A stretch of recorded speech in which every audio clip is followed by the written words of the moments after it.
ايه ده؟ ايه ده؟ ايه الماتش اللي احنا اتفرجنا عليه ده؟ لو كابتن حفيظ كان هو اللي بيعلق كان قالك الاهلي لم يعد الاهلي، وكولر لم يعد كولر، ووسام لم يعد وسام، وجميع اللعيبة لم يعودوا جميع اللعيبة. ايه يا جماعة ده؟ يعني فريق انا في مصر كسبه 5-0، اوكي على ارضه وجمهوره والكلام ده كله، بس اخسر منه لاول مرة في تاريخه اساسا الاهلي يخسر منه 1-0. 85 دقيقة ما كانش أكتر، ال10 لعيبة تحت الكورة، وبعدين بلعب كرات طولية. طب مين اللي هيستقبلها هناك إذا أنا بدافع طول الماتش؟ وإيه التشكيلة دي؟ محدش يقول لي غيابات وإصابات. طول عمرنا عارفين الأهلي بمن حضر. مين اللي حضر النهاردة ده؟ اللعيبة يعني أنا مش عارفة يعني مش عارفة أقول إيه. مش عارفة أقول إيه على المسبق. مفيش تمريرة صحيحة. يعني انا ما بصيتش على النسبه بتاعت التمريرات النهارده، بس انا اتوقع ان هي ممكن تبقى مثلا ايه 10% 20% تمريرات صحيحه. مفيش. اللعيبه مش شايفه بعض اطلاقا اطلاقا. الاهلي فين النجاعه الهجوميه؟ فين اطراف الاهلي؟ يعني ايه دبيس وينج يمين اصلا؟ اصلا يعني هو اصلا بيلعب باك شمال اساسا. فانا بعمل ايه يا كولر بجد؟ النهارده يعني وسام يغرد وحيدا، وان كانت برضو يعني البساط اللي جات له اصلا في المنطقه هو اتصرف فيها غلط. كل اللعيبه اتصرفوا غلط. مفيش حد بيسلم ويستلم.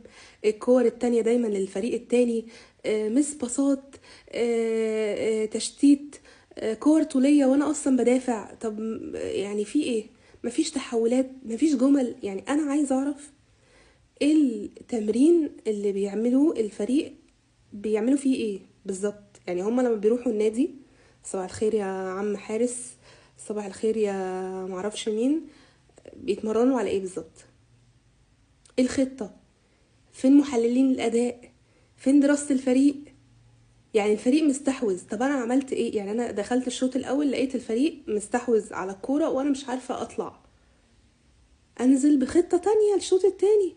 تبديلات مش بعد الدقيقة 75. التبديلات ما عملتش فرق كبير يعني، ولكن حصل انتعاشة وابتدينا يعني في اخر الشوط التاني نشوف ان احنا قادرين نوصل لمنطقة جزاء او يعني للنص التاني اصلا من الملعب. منطقة جزاء ايه؟ فما حدش يقول لي بقى لعنة الموسم الثالث واصابات ومعرفش ايه. لا، هو في حق يعني ده سحر اسود. ده عمل معمول للاهلي مبدئيا. يعني انا لم ارى الاهلي في مثل هذه الحالة من قبل. يعني بجد بيعيش فترة من اسوأ فتراته. كسب 5 المرة اللي فاتت، بس الاداء برضو ما كانش قد كده.